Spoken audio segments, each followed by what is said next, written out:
오늘 우리 함께 예배를 드리고 은혜를 받고자 하는 말씀의 제목은 아브라함의 하나님, 이삭의 하나님, 야곱의 하나님 이렇게 합니다. 자, 여러분이 아다시피 아브라함은 이스라엘 민족의 그런 조상입니다. 우리나라의 단군 할아버지와 같은 이런 분인데 이 아브라함이 원래 그 출생지는 바로 이게 우르라는 곳입니다. 지금의 그 이라크 지방이 됩니다만은 여기에서 어떤 이인지 모르지만 이 하란 땅으로 돌아오십니다. 그때 나이가 한 75세. 이때 아브라함의 그 아버지가 돌아가시자 하나님께서는 아브라함에게 너 애비 친척 집을 떠나서 내가 지시하는 곳 가라. 그래서 온 것이 바로 이 지금의 팔레스타인 지역인 이스라엘 땅입니다. 그러면서 하나님께서 너 이름을 창대케 할 것이고 너희 후손이 큰 민족을 이룰 것이다. 그리고 너를 축복하는 자 축복할 것이고 너를 박해하는 자 내가 박해하겠다. 이런 말씀을 드렸습니다. 그러니까 이 말씀은 바로 하나님이 아브라함이라는 어떤 인물을 통해서 큰 민족을 세울 것을 약속하는 겁니다. 민족과 나라를 세우기 위해서 바로 아브라함은 정든 고향 땅을 떠나서 이렇게 좀 낯설은 이방 땅으로 와서 좀 아들, 딸을 낳고 또 400년이 지나자 바로 민족이 형성되고 그래서 나라가 세워진 것이 이스라엘 나라다. 바로 여기 이제 자세히 나옵니다만은 바로 여기가 이제 가나안 땅입니다. 여기가. 근데 이제 결국 이제 좀 나중에 말씀드리겠습니다만 이 에집트의 노예로 팔려가서 여기에서 400년을 보내게 됩니다. 자, 이렇게 노예 생활을 마치고 결국 이 땅을 탈출해 나오는데 여기에서 이제 그들이 40년 광야 로정을 거쳐서 바로 적과 거리를 한다는 가나안 땅으로 돌아오는 여정이 있습니다. 그럼 왜 하나님께서 이렇게 큰 민족을 이룰 것을 축복해 주셨는데 어떻게 아브라함의 그런 손자 야곱을 중심으로 해서 그들이 이 애굽 땅에서 400년 고역살이를 하느냐. 그리고 또한 그 하나님이 축복한 가나안 땅으로 가는 과정이 40년 광야 로정이라 그럽니다. 이런 과정을 거칩니다. 우리가 일제치하 40년만 해도 지긋지긋하다는데 바로 이분들은 풀 한 폭이 없는 광야를 헤맨 지가 40년입니다. 그래서 결국에 적과 거리한다는 가나안 땅으로 들어오게 됩니다. 그러면 우리가 여기서 이제 좀 하나님께 물어볼 얘기가 있죠. 왜 당신의 그런 그 말씀에 준해서 이렇게 이방 땅으로 와서 좀 이렇게 큰 민족을 이룰 것을 축복해 주셨는데 어떻게 해서 이 민족이 시련과 고난을 겪으면서 고난의 길을 걷고 광야의 과정을 거쳐서 가나안 땅으로 돌아와야 되는 그런 운명적인 삶이 왜 이루어졌느냐. 이것이 오늘 우리가 좀 말씀드려야 되는 하나의 내용이고 또 우리 성서를 중심으로 하는 신학에서 얘기하는 하나의 내용입니다. 이제 이 본문을 이것을 중심해서 본문의 말씀을 우리가 한번 읽어보도록 하겠습니다. 자, 창세기 15장 1절부터 14절의 내용입니다. 우리가 성경을 볼 필요는 없고 제가 이렇게 쉽게 기록을 해 두었습니다. 이후에 여호와의 말씀이 환상 중에 아브라함에게 임하여 이르되 아브라함아 두려워하지 말라. 나는 내 방패요 너의 지극히 큰 상급이니. 아브라함이 이르되 주 여호와여 무엇을 내게 주시려나이까. 나는 자식이 없사오니 나의 상속자는 이 다메섹 사람 엘리에셀이나이다. 이때 이미 가나안 땅에 들어온 때입니다. 그러니까 하란에서 가나안 땅으로 들어왔는데 자식이 없었어요. 근데 종에서 난 자식이 하나 있습니다. 하갈이라 그러죠. 자, 아브라함이 또 이르되 주께서 내게 씨를 주지 않았으니 즉 정실 분야에서 자식을 안 주었으니 내 집에서 즉 이 종입니다. 바로 하갈이란 종에서 이스마엘이라는 아들이 태어나는데 이 아들에게 내가 상속해 줄 수밖에 없습니다. 즉 하나님이 너로 인해서 너 이름을 창대케 할 것이고 너로 인해서 큰 민족을 이루겠다는 그 약속의 축복을 자식이 없으니 누가 해? 종의 자식한테 이 상속할 수밖에 없습니다. 이게 하나님께 드리는 말씀이에요. 그 여호와의 말씀이 그에게 임하여 이르시되 그 사람이 내 상속자가 아니다. 그러니까 요 이스마엘이 상속자가 아니다. 내게 날짜가 있다. 날짜가 내가 상속자가 되리라 하시고 그를 이끌고 밖으로 나가 이르시되 하늘을 우러 무뼈를 셀 수 있나 보라. 또 그에게 이르시되 내 자손이 이와 같으리라. 아브라함이 여호와를 믿으니 여호와께서 이를 그의 의로 여기시고 또 그에게 이르시되 나는 이 땅을 내게 주어서. 자, 그러니까 이렇게 이 하가리에서 난 종에서 난 이스마엘이 상속자가 아니다. 내 정실에서 날 자식이 있다. 이 자식이 100세 납니다. 이삭. 그 이삭에서 쌍태가 나오는데 그것이 형님이 에서고 막내가 야곱이죠. 그 야곱의 12자식을 통해서 이스라엘 민족이 형성됩니다. 예, 이 말씀을 지금 쭉 하시는 거예요. 자, 그래서 소유를 삼게 하고 너를 갈대아인이 우르에서 이끌어낸 여호와 나라.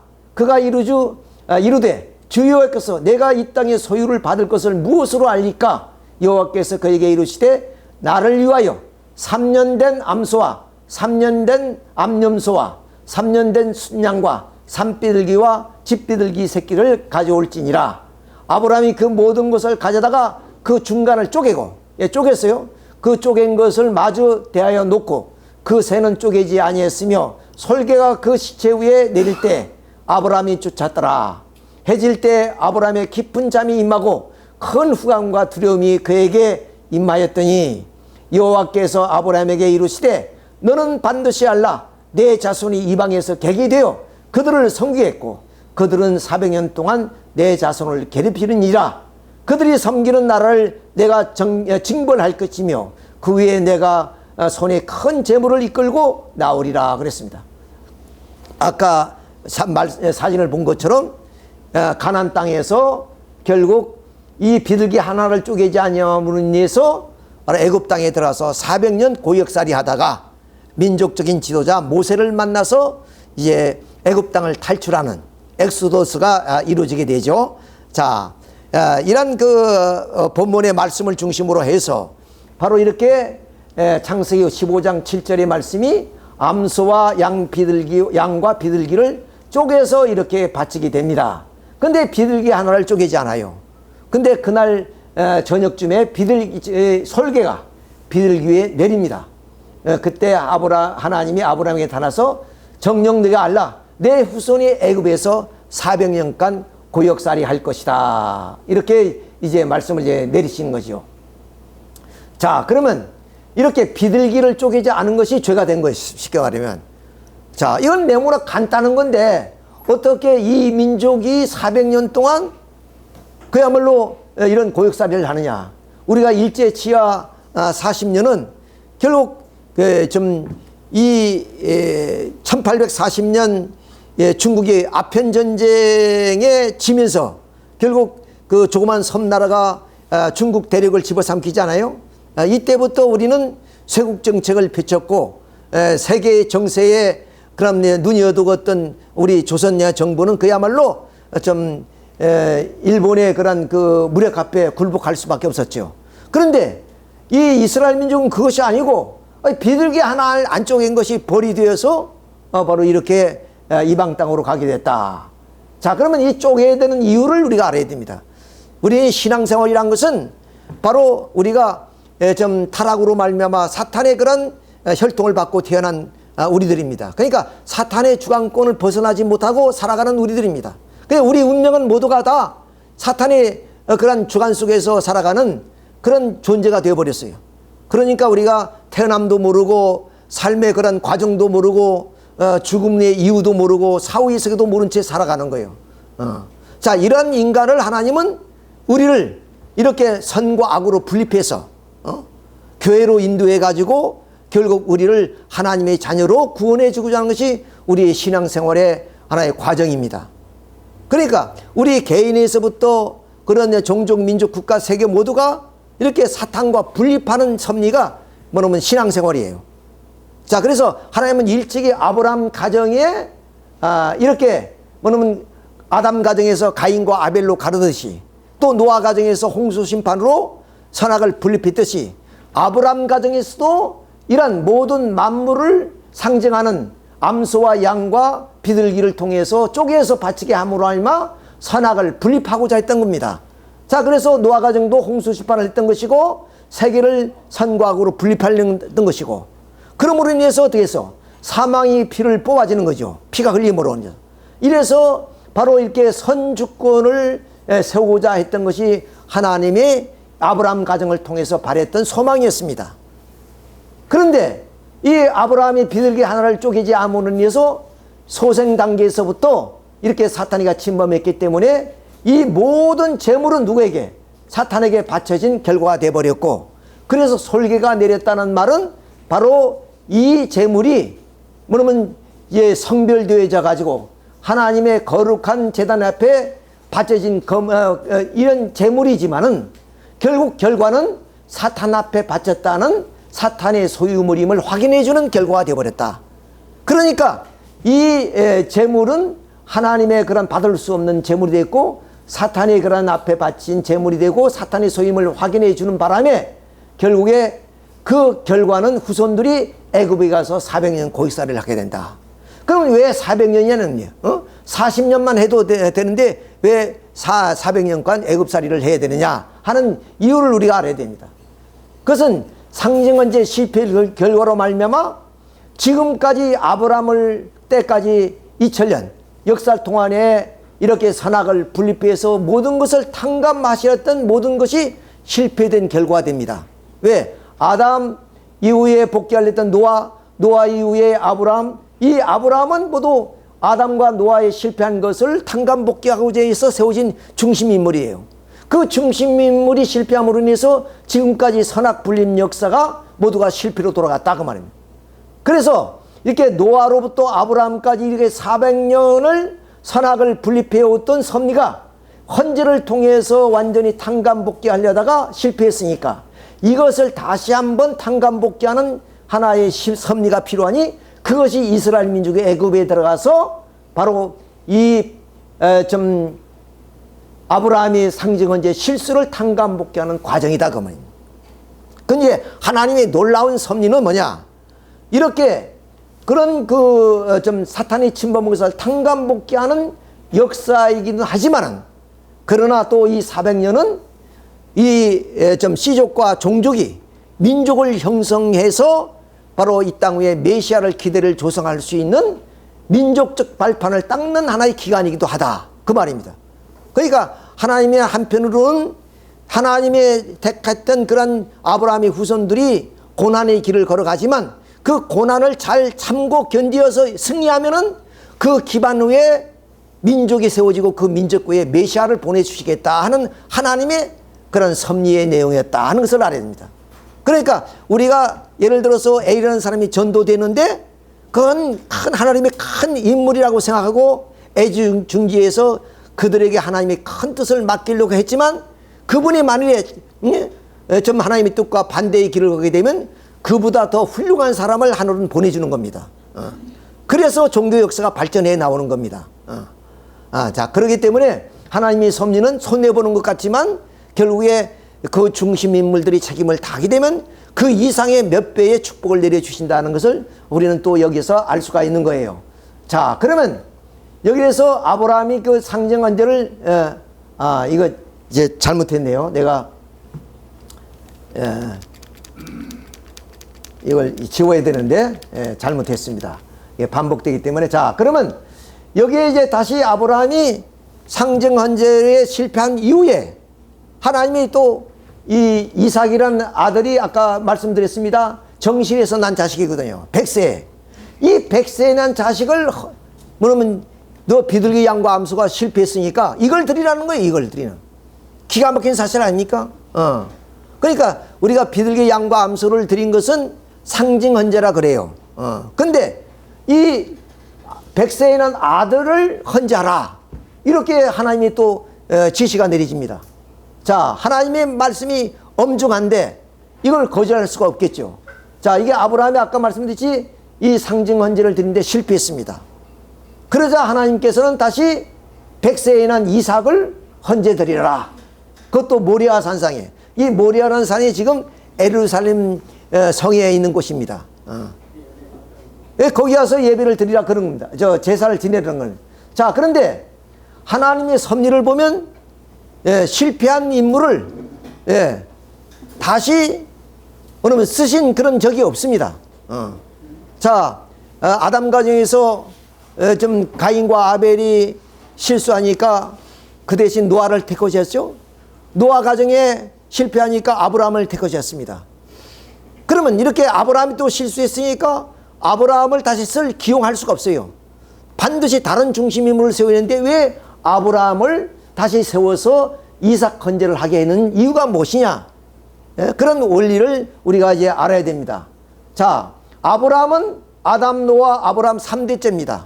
삼수는 완성수이기 때문에 3차 만에는 반드시 이 상징 헌제를 드리는 것을 승리해야 돼요. 그래야 하나님이 복귀 섭리가 이루어지게 되고 메시아의 강림이 이루어질 수 있습니다. 근데 일단 1차 아담이 실패했고 2차 노아가 실패했습니다. 자, 그런데 이 아브라함이 실패한 아브라함을 하나님은 다시 기용해서 이삭 헌제를 드리라고 명령하시는데 이건 원리에 맞지 않습니다. 아까 말씀드렸지, 실패한 인물을 다시 기용해서 그 인물을 쓰지는 않는데 어떻게 해서 아브라함은 예외냐 이거 말입니다. 그 예외일 수 있는 원리가 무엇이냐? 그것이 첫째, 바로 1차, 2차, 3차만이기 때문에 3차만에는 반드시 이 뜻을 이루어야 될 원리적인 조건하에 있습니다. 그리고 아까는 비둘기와 양과 암소를 드리는데 보다 큰 가치인 100세에 난 이삭을 헌제한다는 조건입니다. 이 조건이 있기 때문에 아브라함을 다시 한번 이제 헌제를 드릴 수 있도록 허락하시는 거예요. 두 번째 조건이 뭐냐? 바로 사탄은 2대에 걸쳐서 아담을 타락시키고 그 다음 아담 가정의 가인과 아벨을, 또한 가인이 아벨을 죽이게 하는 2대에 걸쳐서 사탄이 아담 가정을 뺏어갔습니다. 즉 하나님의 창조한 아담과 아담 가정을 뺏어갔어요. 그러니까 사탄이 일선이자 하나님이 일선이기 때문에 하늘편에서도 2대에 걸쳐서 하나님이 섭리를 할 수 있다는 조건이 되어 있어요. 그래서 1대 아브라함, 2대 이삭을 통해서 섭리를 할 수 있는 그런 조건이 됐다. 그럼 세 번째는 뭐냐? 하나님의 섭리는 항상 혈통을 중심으로 해서 심정의 기대를 세워가지고 이루어 나갑니다. 우리 집안에도 그렇잖아요. 어느 아무리 자식이 똑똑하더라도 뭐냐면 부모와의 그런 심정적 관계가 유지되어야만이 상속권이 주어지는 거예요. 마찬가지로 이렇게 하나님의 섭리는 아브라함 때까지 연장됐지만 1차 아벨이 상징 헌제에 성공한 기대, 역사적인 기대가 있고 그 다음 노아가 120권 방주를 지었던 하나님의 충성했던 심정적 기반이 있기 때문에 이런 역사적인 심정의 기반 위에 바로 아브라함이 상징 헌제를 드릴 수 있게 되었다 그 말입니다. 이런 세 가지의 원리적인 조건이 있기 때문에 비록 1차 실패는 했지만 하나님은 다시 아브라함을 기용해서 이삭 헌제를 하나님이 명령할 수 있게 됐다 하는 말씀을 드릴 수 있습니다. 자, 이렇게 해서 이제 이삭은 어때야? 바로 이렇게 모리아 산산에서 이제 이삭 헌제를 드리게 되죠. 자, 우리가 상식적으로 생각해 봤을 때, 아버지가 더구나 100세에 난 자식을, 아무리 하나님이 엄정하신 분이라 할지라도 이렇게 헌제를 드릴 수 있느냐요. 이거는 도저히 우리가 상상할 수 없는 사건입니다. 그런데 우리가 상상할 수 없는 그 사건에 바로 아브라함은 어떤 모습을 보이느냐? 자, 우리에게 뭐냐면 가차없이 하나님의 말씀에 절대 순종한 마음으로 가지고 이삭 헌제를 드린 거예요. 이렇게 칼을 뽑아서 이렇게 그 손을 대려고 할 때 황급히 바로 하나님의 사자가 나타나서 아브라함아 아브라함아 그 손을 멈추라. 그래서 결국 이 이삭이 살아나게 됩니다. 자, 그러면 여기서 우리가 질문할 것이 언제는 아브라함이 100세에 난 자식을 죽이라 해놓고 칼을 드니까 멈추라 한 이유가 무엇이냐 하는 내용을 우리가 알아야 돼요. 그것은 첫째로서 바로 하나님의 뜻에 대한 아브라함의 심정, 절대적인 믿음과 순종에서 나온 행동은 바로 이삭을 죽이기 전에 그 자체가 이삭을 죽였다는 하나의 입장에 서게 됐다는 거예요. 그 말은 좀 이해하기 어렵습니다만은 바로 아브라함의 그 행동 자체가 그럼 백세에 난 그 눈에 나도 아프지 않은 자식을 그러면 하나님의 말씀대로 순종할 만큼 충성스러웠단 말이야. 그러니까 결국 그 아브라함의 행동에 의해서 아브라함이 상징언제 실패로 말미암아 아브라함 가정에 침범한 사탄이가 분립할 수 있었다. 그러니까 결국 뭐냐? 아브라함이 상징언제 실패로 말미암아 사탄이 침범한 이 가정을 하나님은 사탄 분립을 하고자 했던 것이다. 이 사건을 통해서. 그런데 아브라함이 만일에 주저해가지고 뭐냐면 어떤 유혹을 가졌더라면 이 사건은 성공할 수가 없었죠. 근데 하나님의 뜻에 대한 아브라함이 절대적인 믿음과 순종에서 나온 행동은 벌써 칼을 들자마자 이삭을 주겠다는 그러한 하나의 입장에 섰기 때문에 사탄이가 뭐는 분립됐다는 거예요. 분립됐으니까 더 이상 이삭을 죽일 필요가 없다는 거예요. 이삭을 헌재 드리는 목적은 사탄을 분립하고자 하는 것이다. 즉 비둘기와 양과 암소를 드린 것은 사탄을 분립하기 위해서 쪼개라고 했잖아요. 그것을 뭐냐면 같이 이삭 헌재는 사탄을 분립하는 데 목적이 있었기 때문에 벌써 칼을 들어서 죽이려는 그 순간 그는 죽인 것과 같은 입장이었고 또 그와 동시에 사탄이가 분립됐기 때문에 더 이상 죽이지 않아도 사탄의 분립이 성공됐으므로 그 손을 멈추라고 외쳤던 겁니다.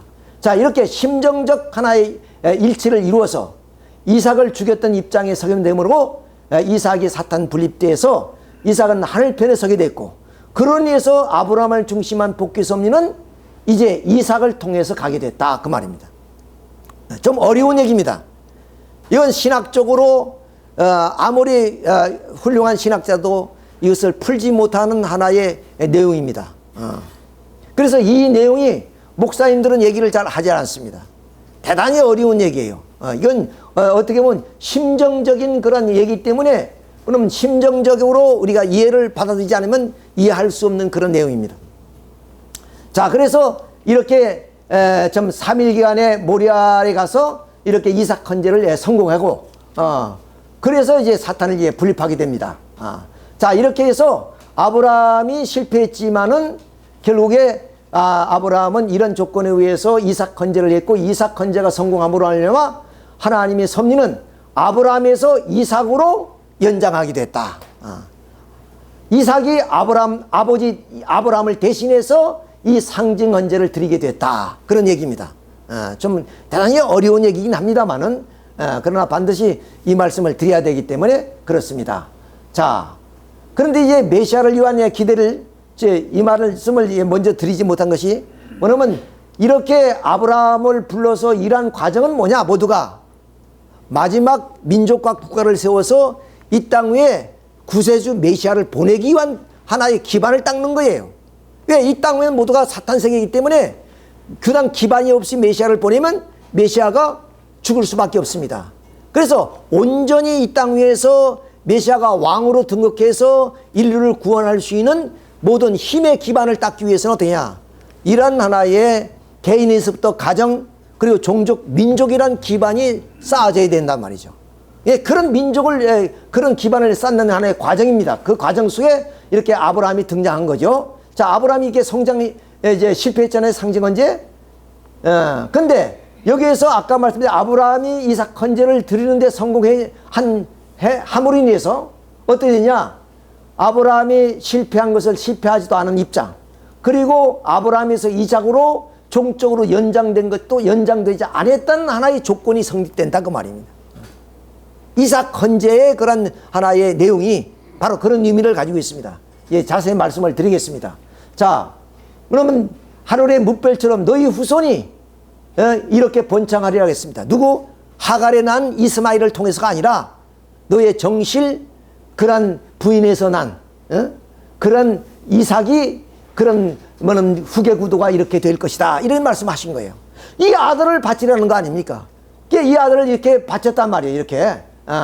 자, 이렇게 이제 이렇게 바쳐서 이거 성공했지 않습니까? 근데 이때 그 말씀 다시 말씀드린다면 그 아브라함이 이삭을 헌재할 때 어떤 심정이었느냐? 눈에 나도 아프지 않은 자식 아니에요? 그러니까 이삭을 죽이는 그 마음은 자기 자신을 죽이는 것과 똑같은 입장이었어요. 어쩌면 그보다 더 아픔이 크지요. 오히려 자기가 죽었으면 오히려 마음이 편할 수도 있습니다. 그런데 하나님의 섭리는 이삭을 죽이라 그랬으니까 하나님 엄중한 말씀을 듣고 그대로 실천했기 때문에 이 순간에 사탄이가 뭐냐면 분별됐다는 거 아니에요. 분립됐다는 거 아닙니다. 자, 그래서 이삭을 죽이는 마음은 아브라함 자신을 죽이는 입장이요, 그러므로 인해서 사탄이가 분립했기 때문에, 그리고 이삭과 아브라함은 어떤 입장이에요? 하나가 됐단 말이에요. 여기서 더 한 가지 뭐냐? 이삭이 나이가 장작을 메고 갈 만큼 16살에서 7살 정도에 좀 청년이었어요. 그러니까 얼마든지 아버지한테 반항할 나이기도 하지만은 반항하지 않았어요.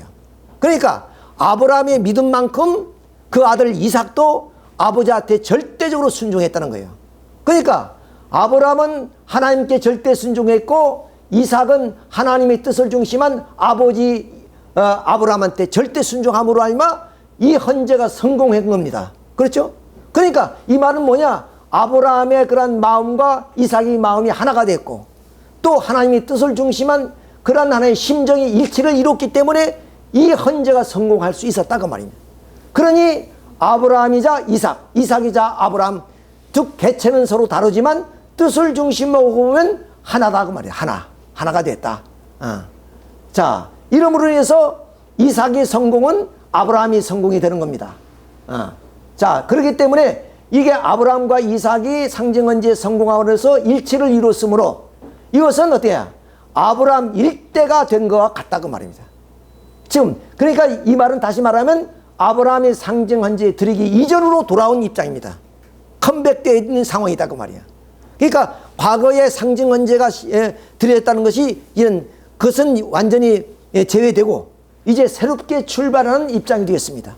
그래서 섭리는 사실은 아브라함에서 이삭으로 넘어갔지만 그것은 아브라함이 실패하지도 않았고 종적으로 연장되지도 않았다는 하나의 조건이 성립됐기 때문에 이제 하나님의 섭리는 아브라함에서 이삭을 중심한 섭리로 펼쳐지는 거예요.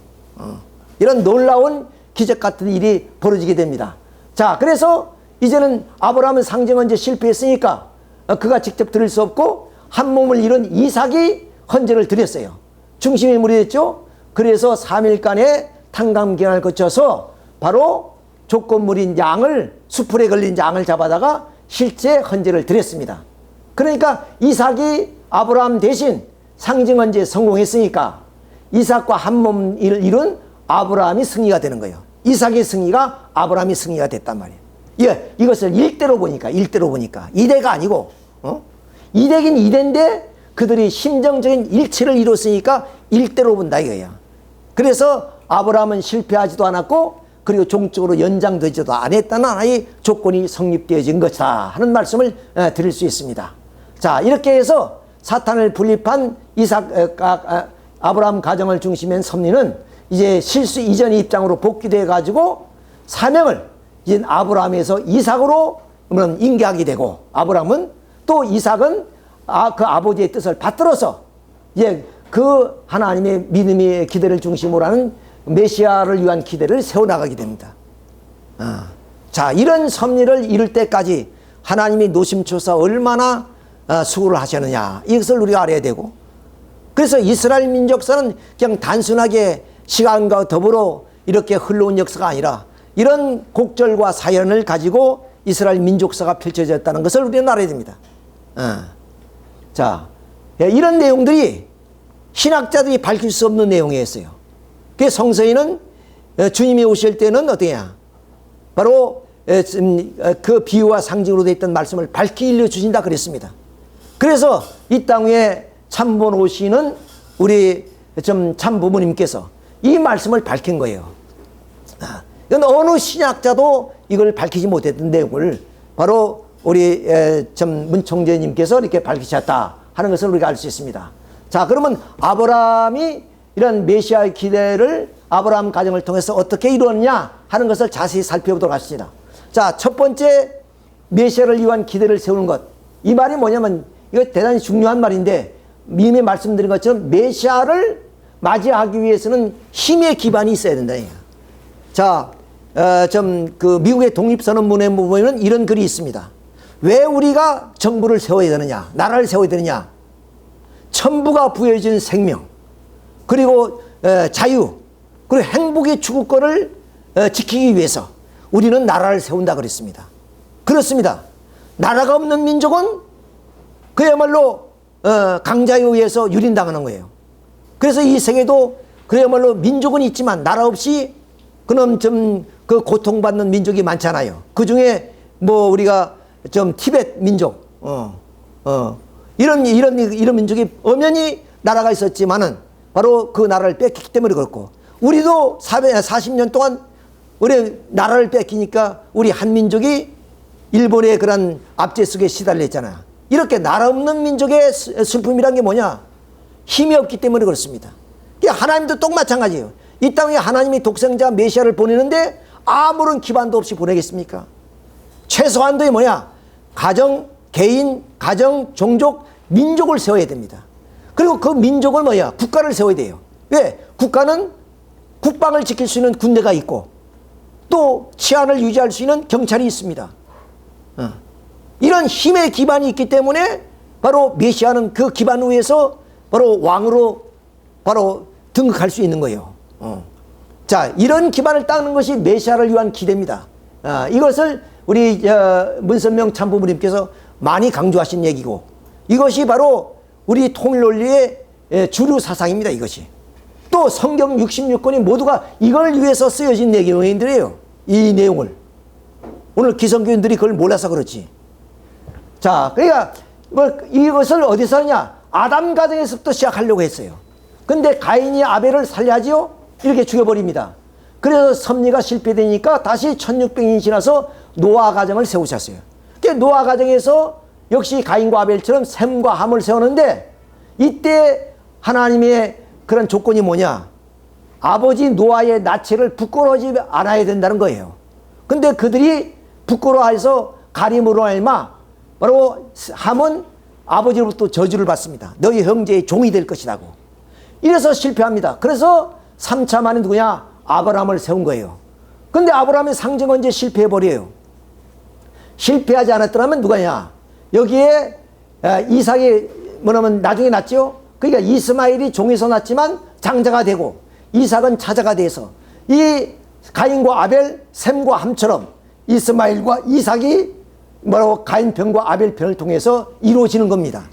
그런데 아브라함이 상징은 이제 실패했기 때문에 이렇게 이삭과 그리고 이스마엘을 통해서 안고 이삭을 다시 헌재 드릴 수밖에 없는 입장이 됐단 말이에요.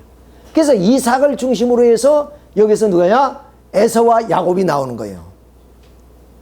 그래서 이 이삭 가정에서 이 야곱이가 지혜를 통해서 에서가 형님입니다. 그 장자의 그런 기업을 야곱이가 찾아가 아버지, 누님은 아버지를 속여서 이제 갖게 되는 거죠. 자, 이렇게 해서 에서와 야곱이 화해를 함으로 알미암아 승리했기 때문에 이런 하나의 승리적 기반 후에 어디에서 바로 이게 좀 야곱이가 가나안 땅에서 21년 고역살이하고 많은 자녀와 재물을 가지고 돌아오는 과정 속에 형님이 야곱을 죽이라는 것을 야곱이 지혜를 통해서 그들이 화해를 합니다. 그러니까 형제가 화해됐어요. 자, 여기는 화해가 안 돼서 가인이 아벨을 죽였죠. 여기도 화해가 안 돼서 함이 타락했죠. 근데 여기서 이삭과 이스마엘이 해야 될 건데 여기는 아브라함 아버지가 잘못해버렸죠. 그래서 이렇게 3대째 야곱과 에서가 하나가 됨으로 알마 결국에 이 아브라함 가정을 중심한 섭리가 성공을 일으켜야 됩니다. 자, 이래서 야곱의 승리와 함께 야곱의 승리는 이삭의 승리요, 이삭의 승리는 아브라함 승리입니다. 그래서 이것을 일대로 보는 거예요. 일대로. 아까 말씀드렸죠? 아브라함과 이삭이 개체는 서로 다르지만 이대지만은 뜻을 중심하고 보면 하나가 되어서 이삭 헌재가 성공했기 때문에 이삭의 승리는 아브라함의 승리였습니다. 그런데 야곱이 또 이어서 승리했단 말이야. 그러니까 야곱의 승리는 이삭의 승리요, 이삭의 승리는 아브라함의 승리이다. 그래서 하나님이 모세에게 나타나서 하신 말씀이 나는 너의 조상 아브라함이 하나님, 이삭이 하나님, 야곱이 하나님이라고 하신 이유가 여기 있다. 기가 막힌 얘기예요. 이것이 바로 신의 한 수를 둔 겁니다. 만약에 여기서 삐끗 잘못했다면 하나님의 섭리는 완전히 무의로 돌아가는 그런 입장에서 하나님은 신의 한 수를 두고 이렇게 이삭 헌제를 드리게 했고, 이삭의 두 아들을 통해서 이렇게 가인 아벨로 갈라서 이렇게 야곱에 의해서 에서가 굴복함으로 말미암아 형제가 화해돼 가지고 결국 야곱의 승리는 이삭의 승리요, 이삭의 승리는 아브라함의 승리로 이루어지게 됐다 하는 것을 우리가 여기서 알 수 있습니다. 그래서 이 아브라함 가정에서, 즉 야곱 가정에서 메시아를 위한 가정적 기대를 세웠습니다. 자, 여기서 뭐냐면 이삭의 승리함으로 말미암아 이런 개인을 찾았죠. 그 다음 가정을 찾았단 말이야. 그 다음 이제는 종족과 민족을 찾으면 돼요. 그래서 이제 뭐냐면 민족을 찾기 위해서 하나님은 야곱의 12아들을 통해서 민족을 형성해 나가는 과정이 바로 이스라엘 민족사입니다. 이걸 아셔야 되는데, 자, 그래서 결국 야곱의 12아들 가운데 11형제가 요셉의 애굽에 가서 굴복함으로 말미암아 결국에 어떠냐, 바로 이 야곱의 12자식을 중심한 여기에 민족이 형성되고, 그 민족을 통해서 하나님이 이 민족 위에 국가를 세워서 메시아를 보내려고 하셨다 하는 것을 우리가 여기서 알 수가 있습니다. 자, 이렇게 해가지고 야곱은 개인에서부터 좀 에서부터 떡과 밭쪽으로 승리했죠. 그 다음 하란 땅에 들어가서 부인을 둘이를 맞이해가지고 12아들을 낳았단 말이요. 그 다음 약복강에서 천사와 싸워서 사탄 앞에 승리했다는 조건을 세웠기 때문에 이런 야곱의 승리는 이삭의 승리요, 이삭의 승리는 아브라함의 승리이기 때문에 이것을 일대로 보는 겁니다. 일대로 보기 때문에 아까 말씀드렸던 모세에게 나타나신 예수 하나님은 나는 너희 조상 아브라함의 하나님, 이삭의 하나님, 야곱의 하나님이라고 한 이유가 여기에 있다는 것을 여러분 아셔야 돼요. 자, 그래서 야곱을 세울 때까지 2000년은 바로 메시아를 위한 하나의 가정적 기대를 세우는 기간이었다 하는 것을 알 수 있고, 자, 이렇게 해서 이런 아브라함, 이삭, 야곱의 승리로 말미암아 바로 이것은 사탄을 굴복시켜 나간 노정이기 때문에 결국 이 노정을 닮아서 이스라엘 민족이 걸어가야 되고 모세가 걸어야 되고 예수님이 걸어갈 노정이다 말이야. 자, 이래서 이스라엘 민족사가 하나님의 복귀 섭리, 구원 섭리의 중심 사료가 되는 이유가 여기 있습니다. 여러분 성경을 보십시오. 구약은 다 이스라엘 민족사예요. 근데 어떻게 이스라엘 민족사가 하나님의 섭리사에 등장할 수 있어요? 이러한 배경이 있었기 때문에 이런 배경을 통해서, 자, 야곱이 승리한 것처럼, 아브라함 가정이 승리한 것처럼 너희들 개인, 너희들 가정, 너희 종족, 너희 민족들이 이렇게 승리하라는 얘기예요.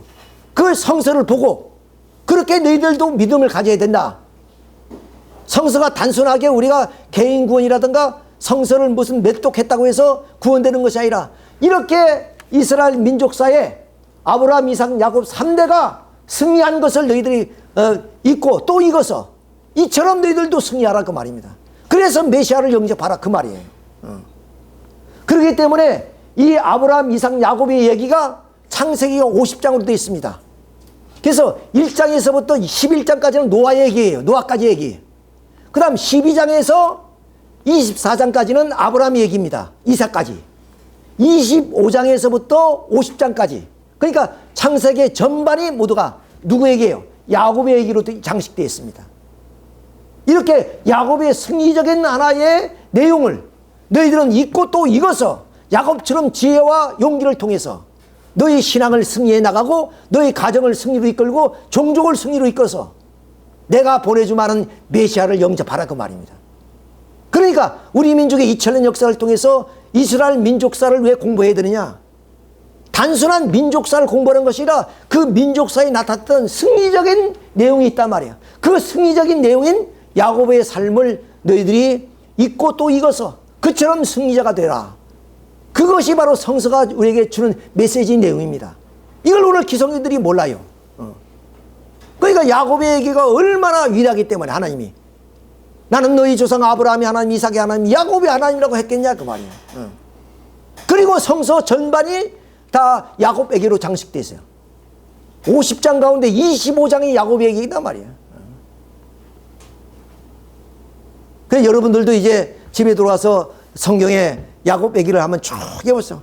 눈물겨운 사연도 있고 승리적인 그런 내용들도 있고 그 야곱의 좀 지혜를 통해서 그 고비고비보다 산전수전 겪어가면서 승리했던 내용들이 그야말로 좀 영화의 필름처럼 그렇게 기록된 것이 성서의 50장까지 얘기입니다. 그런 그런 기반이 있기 때문에 예수님이 올 수 있었다 이거예요. 이스라엘 민족 가운데. 그러니까 어떻게 하나님이 이 아브라함, 이삭, 야곱을 사랑하고 그리고 자랑하지 않을 수밖에 없죠. 그러니까 모세에게 나타나서 나는 너희 조상 아브라함이 하나님, 이삭이 하나님, 야곱이 하나님이라고 그렇게 자랑하신 이유가 바로 여기에 있다는 것을 우려야 돼. 자, 이렇게 해가지고 결국 복귀 섭리는 이 야곱의 승리의 전연 노정에 대해서 모세도 걸었고 예수님도 걸어가고 이스라엘 민족도 걸어가고 전 기독교 성도가 다 그렇게 걸어가야 되는 거예요. 자, 그것을 이제 하나 예를 들고 마치도록 하겠습니다. 자, 야곱의 노정은 사탄과 싸워 승리한 노정입니다. 그러니까 이 야곱의 노정을 본보기로 해서 결국 아담이 실패한 것을 탕감복귀하는 거예요. 아담이 따먹지 말라 그랬잖아요. 그러면 생명을 걸고 아담은 선악과를 따먹지 말아야 되냐. 근데 따먹고 타락해버렸단 말이에요. 그래서 타락한 후손은 어떻게 하냐. 그 가운데 야곱이가 등장해서 야곱이가 어디에서 바로 이렇게 천사와 약복강에서 씨름하면서 생명을 걸고 싸워 승리했기 때문에 이 아담이 생사를 걸고 승리하지 못한 것을 탕감복귀하게 됐다. 그리고 야곱 노정을 걸어가야 될 모세 노정도 결국 하나님이 그를 죽이려 할 때 그 부인이 바로 할례를 함으로 알마 살았다. 신을 구포했고 예수님도 광야에 나가서 40일 금식하면서 사탄과 싸워 승리했다. 그러니까 아담이 생사를 걸고 선악과를 따먹지 말아야 되는데 죽어버렸단 말이야. 그것을 이렇게 야곱 노정, 모세 노정, 예수 노정을 통해서 승리해 나가는 거예요. 자, 야곱은 하나의 가정의 노정입니다. 모세는 민족의 노정이에요. 그리고 예수님은 세계적인 섭리의 노정이에요. 여기에 일단은 이게 다 승리한 겁니다. 두 번째, 아담은 선악과를 따먹고 영과 육으로 다 타락해 버렸습니다. 자, 그러니까 야곱은 떡과 팥죽으로 영과 육을 상징하는 떡과 팥죽을 모세점은 먹어서 그 형님과 바꿨지요. 장자 기업을. 모세는 어떻게 해요? 모세가 이스라엘 민족에게 영과 육을 상징하는 만나와 메추리를 먹여서 이스라엘 민족의 선민의식을 심어 나왔던 이유가 바로 여기 있습니다. 그리고 예수님께서는 내 피와 살을 먹지 않고 너에게 생명이 없다. 이것이 바로 이스라엘 민족이 먹었던 만나와 메추라기 같은 역할을 한 것이다. 그리고 아담이 이제 죽으니까 사체까지도 사탄이가 다 침범했단 말이에요. 그래서 그것을 탕감복귀한 야곱은 그 시체에다가 40일 방무제를 발라서 성별했던 것이고, 또 모세는 결국 그 시체를 사탄한테 뺏기지 않기 위해서 하늘편과 싸움으로 말미암아 이 사체의 행방을 보게 돼요. 예수님도 십자가에 돌아가신 이후에 그 사체가 없어져 버렸어요. 사탄이가 취하려고 했던 것을 하늘이 그래서 승리로 왔다는 거예요. 이렇게 볼 수 있습니다. 그 다음 아담이 성장기에 따먹지 말라야 되는데 그 성장기 3기간을 소생장성 완성 3기간을 못 건너간 거예요. 그러니까 야곱은 이 3일기간을 거쳐서 하란 땅에서 삼촌을 속여 나왔고, 그리고 모세는 이 애굽 땅에서 바로 바로를 속여 나왔고, 예수님도 십자가에 돌아가신 후에 3일 기간이 지나서 부활하셨다.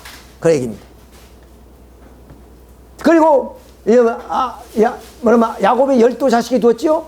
그리고 모세는 12지파, 그리고 예수님은 12제자를 주셨다. 그리고 야곱이 70가족이 있는 것이 모세는 70장로, 그리고 예수님은 70문도를 주셨다. 그리고 야곱은 지팡이로 짚어서 약복강을 건넜고, 모세는 지팡이로 쳐서 홍해를 건넜고, 예수님은 철장으로 그런 이 고해를 넘어간다 그 말입니다. 그리고 하나님의 섭리를 보면 아담은 어떻게 해요? 결국 천사가 해와를 타락시키고 아담을 타락하게 되지 않습니까? 자, 이와 같이는 어머니가 씨가 되고 타락의 씨가 됐죠? 그 건들지 말아자고. 건들지 말라니까 그 책상. 건들지 말고 그리고 또 어디에요? 가인이 아벨을 살해했잖아요. 그러니까 이 아담 가정에서 해와가 타락의 그런 좀 뿌리가 되었고, 그 다음 가인이 아벨을 살해함으로 인해서 악의 열매를 맺었습니다. 이것을 탕감복귀해서 야곱은 어디 있어요? 바로 어머니의 도움, 모자 협조에 의해서 결국 장자권을 복귀할 수 있고, 모세도 어머니 도움에 의해서 사지에서 살아날 수 있었죠. 예수님도 어머니 도움에 의해서 결국 애굽으로 피난 갈 수 있었다. 자, 결국에 이런 중심 인물들이 가는 복귀의 길은 뭐냐? 그건 가나안 땅으로 가는 겁니다. 그래서 야곱은 하란 땅에서 고향 땅 가나안으로 돌아왔고, 모세도 애굽 땅에서 가나안으로 복귀하는 노정을 긋고, 예수님도 결국에 이 유대 민족으로 다시 돌아왔죠. 애굽 땅에서. 그다음 결국은 뭐냐? 바로 이렇게 아담이 타락으로 말미암아 이 악주권이 세계를 괴멸하는 것이 이렇게 중심들이 세워야 될 하나의 길입니다. 그래서 야곱이가 이렇게 우상을 드라밈이죠. 드라밈을 땅속에 묻어버렸고, 그리고 모세는 바로 이 금송아지를 부셔서 이스라엘 민족한테 먹여버리고, 그리고 예수님은 철장으로 사탄 세계를 진멸하는 그런 말씀으로 이 땅에 오셨다. 자, 이런 하나의 노정이 무엇이냐? 이것이 야곱이가 승리함으로 알마, 즉 아브라함이 실패한 것을 이삭을 통해서 야곱을 3대에 걸친 일대와 같은 입장에서 승리함으로 알마, 이것이 하나의 가정적인 하나의 승리의 기대가 됨으로 알마 민족의 승리를 가져오게 되고, 그 민족의 승리를 기대 후에 예수님이 오셔서 세계적인 승리를 이루어 나가다가 결국 유대 민족이 반대 때문에 십자가에 돌아가셔서 결국 세계적인 섭리는 영적으로만 이 지금까지 2000년 이어오다가 이 한민족을 중심해서 이 땅 위에 참 부모님이 오셔서 어린 양 잔치를 치른 다음에 이 땅 위에 축복 가정이 탄생함으로 알마 하나님의 섭리는 급기야 이 땅 위에 결국 신천 신지 세세계, 그래서 선천 시대가 끝나고 후천 개벽 시대의 태평성대인 천국이 이 땅 위에 이루어지게 됐다. 여러분 박수로 한번 환영해야 돼요. 박수 한번. 그런 시대가 왔다는 거예요. 기가 막힌 역사의 노정을 통해서 이런 시대를 우리가 맞이했다는 것을 우리가 기쁘게 생각하면서 오늘 이 모든 말씀을 마치기로 하겠습니다.